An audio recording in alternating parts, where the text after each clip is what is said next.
시청자 여러분 안녕하십니까? 윈TV 미주뉴스입니다.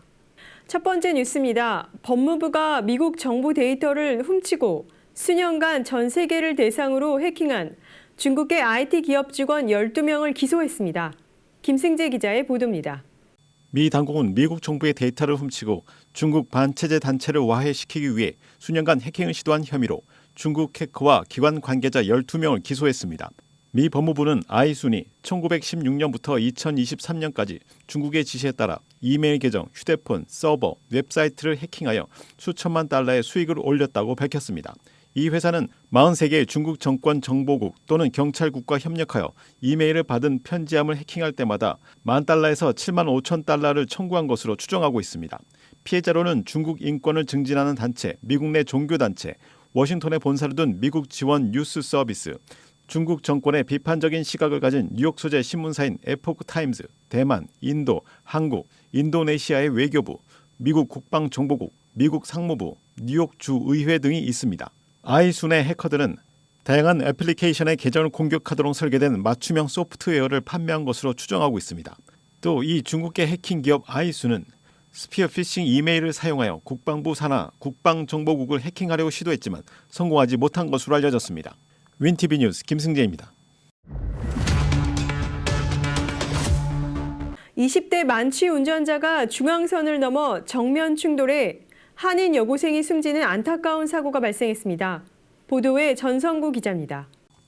버지니아주 센터빌에서 음주운전 차량이 중앙선을 침범해 마주오던 차량과 정면 충돌하는 사고가 발생해 16세 한인 여고생이 숨졌습니다. 페어팩스 카운티 경찰에 따르면 사고는 지난달 27일 밤 10시 30분경 발생했습니다.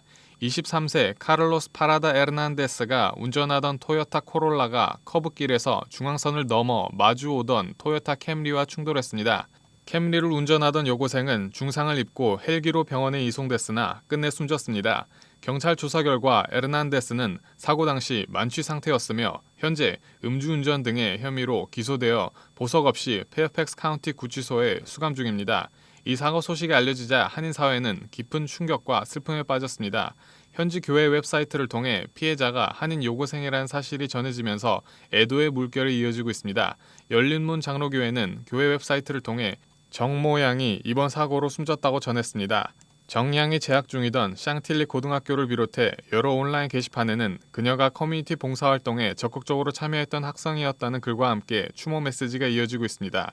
워싱턴 지역 음주운전 방지 프로그램의 커트 에릭슨 회장은 NBC4 워싱턴과의 인터뷰에서 매우 안타까운 사고라며 음주운전의 위험성과 이를 방지하기 위한 강력한 대책이 필요하다고 강조했습니다. 윈TV 뉴스 전성구입니다. 영주권과 시민권 이민심사가 신원 확인 및 안보심사 강화로 더욱 엄격해져 서류 처리 지연이 예상됩니다. 김승재 기자가 전합니다. 트럼프 행정부 2기 출범 이후 반이민 정책이 강화되는 가운데 국토안보부 DHS 산하 이민서비스국 USCIS의 영주권 및 시민권 신청자의 소셜미디어 정보를 수집하는 시행령을 발표했습니다. 이에 따라 이민심사가 더욱 엄격해지고 서류 처리 지연이 예상되고 있습니다. 지난 5일 연방관보에 게재된 60일 공지에 따르면 이번 시행령은 행정명령 14161에 따른 신원 확인 및 국가안보 심사 절차를 강화하는 것을 목표로 하고 있습니다. 신청자는 영주권 신청서 등 다양한 이민 양식에 자신이 사용하는 소셜미디어 플랫폼과 계정 정보를 제공해야 합니다. 이 조치는 1월 20일 서명된 행정명령의 섹션 2에 따라 시행되며 이는 이민 혜택 심사를 더욱 엄격하고 일관되게 진행하도록 요구하는 내용입니다. 한편 이민국은 바이든 행정부 시절 시행됐던 일부 이민 정책을 잇따라 철회하고 있습니다. 이에 따르면 시민권자의 미립국 배우자를 구제하는 조치가 취소됐으며 영주권 신분 변경 신청서 I-485에는 불법 체류 여부를 묻는 항목이 추가됐습니다. 또한 공적 부조 관련 문항도 신설돼 공적 부조 수혜 대상이거나 그 가능성이 있는 경우 영주권 신청에 거부될 수 있는 근거가 마련된 것이라고 전문가들은 설명하고 있습니다. 윈TV 뉴스 김승재입니다. 전 여자친구의 부모를 야구방망이로 살해하고 전 여자친구를 납치하려다가 실패한 혐의로 사형 선고를 받았던 사형수에게 15년 만에 총살형이 집행됩니다. 전성구 기자가 보도합니다.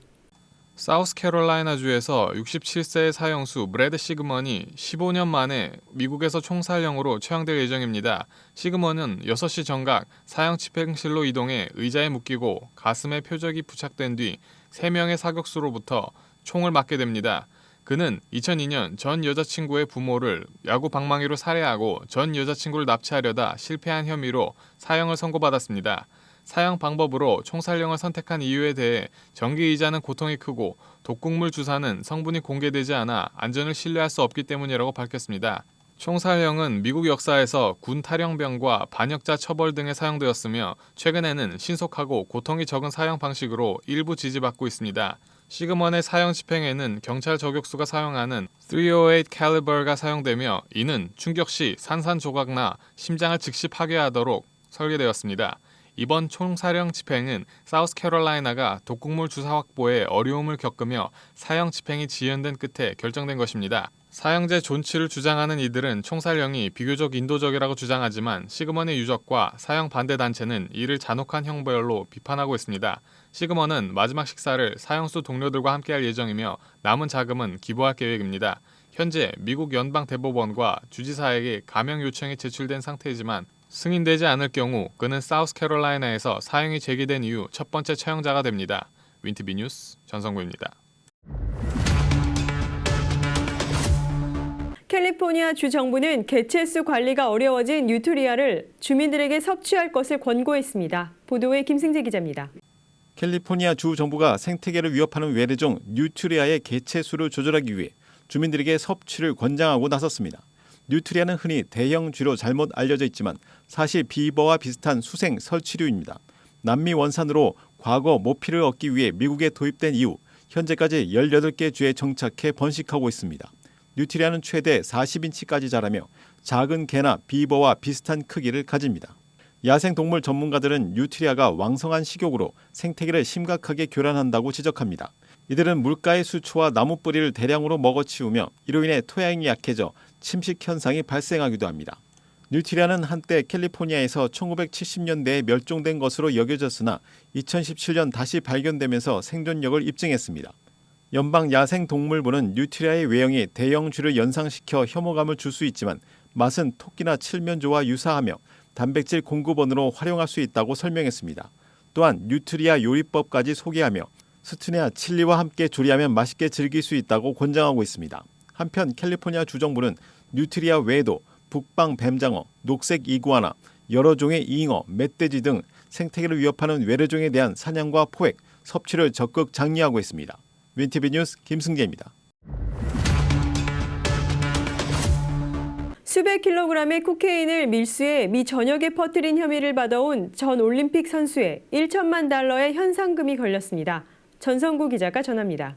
FBI는 마약 범죄를 저지른 캐나다 국적의 전 올림픽 참가 선수의 1천만 달러의 현상금을 걸었습니다. 라이언 웨딩으로 밝혀진 용의자는 FBI가 추적하고 있는 최악의 10대 범죄자 리스트에 올랐습니다. 43세의 마약 용의자는 지난 2002년 캐나다에서 열린 동계올림픽 스노우보딩 경기에 참가했습니다. 마약 거래에 관여한 그는 수백 킬로그램에 달하는 코카인을 콜롬비아에서 밀수해 멕시코와 남부 캘리포니아를 거쳐 캐나다와 미 전역에 퍼뜨린 혐의를 받고 있습니다. 또 마약 범죄와 관련해 여러 건의 살인 사건을 주도한 것으로 드러났습니다. FBI 로스앤젤레스 지부장 아킬 데이비스는 올림픽 경기에 참가했던 웨딩은 코카인 가루를 자기의 모국인 캐나다는 물론 미 전역의 길거리에 뿌리는 행동을 했다며 현상금을 걸고 파렴치한 이 용의자를 끝까지 추적할 것이라고 밝혔습니다. 윈티비 뉴스 전성구입니다. 로컬 뉴스입니다. 시카고 남부 지역의 마그네슘 주조 공장의 연쇄 폭발로 대형 화재가 발생했습니다.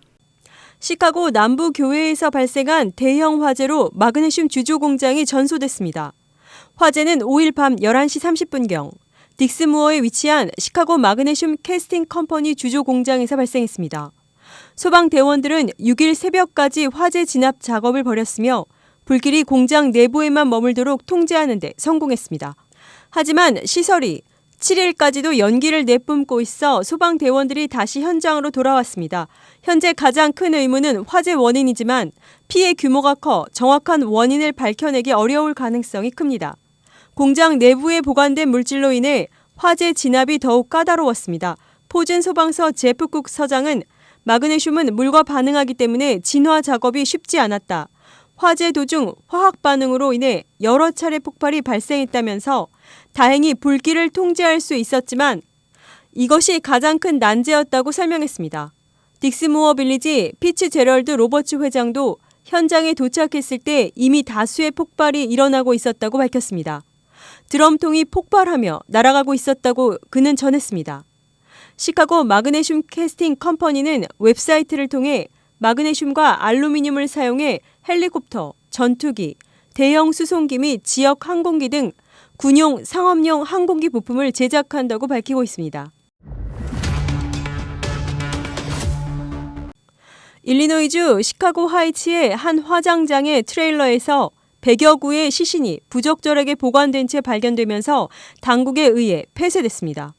일리노이주 감사관실 조사에 따르면 하이츠 화장장에서 시신이 시트와 가방에 쌓인 채 트레일러에 보관되고 있었습니다. 이 시설은 장의사로부터 시신을 받아 화장하는 역할을 해왔습니다. 당국은 지난달 말 한 시민의 제보를 받은 일리노이 장의사 협의회의 신고로 조사에 착수했습니다. 주정부는 해당 화장장이 새로운 시신을 받지 못하도록 명령했으며 현재 보관 중인 시신을 감독하에 화장하도록 지시했습니다. 현재까지 약 100구의 시신 중 23구가 여전히 시설에 남아있으며 조사는 계속 진행 중입니다. 화장장 운영자인 클라크 모건과 관계자들은 공식 입장을 밝히지 않았습니다. 한 장의업 종사자는 20년 넘게 거래해온 시설에서 이런 일이 발생해 충격적이라고 말했습니다. 당국은 관련 장의업체들에 연락했으며 유가족들은 일리노이 감사관실로 문의할 수 있습니다. 현재 해당 화장장은 벌금과 운영 면허 박탈 위기에 처해 있습니다.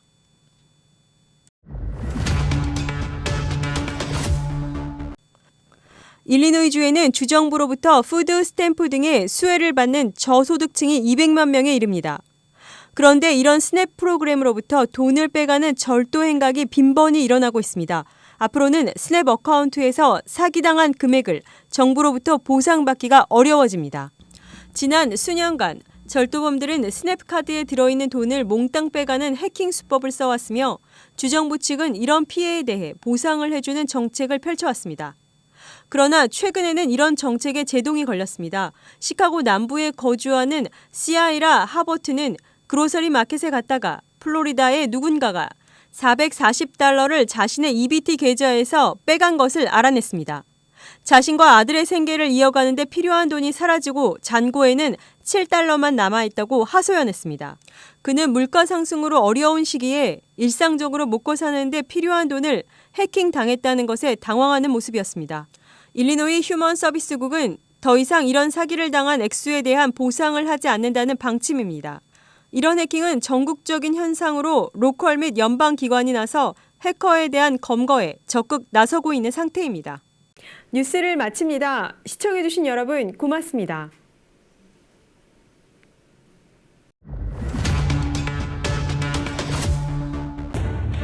채널 24.5 윈TV 시카고. 윈TV는 공중파 채널 24.5를 통해 매일 24시간 방송하는 미 중서부 최대 한인 방송국이며 시카고 한국일보도 함께 경영하는 종합 미디어 그룹입니다. 저희 유튜브 채널 윈TV 시카고의 성장을 위해 구독과 좋아요를 눌러주세요.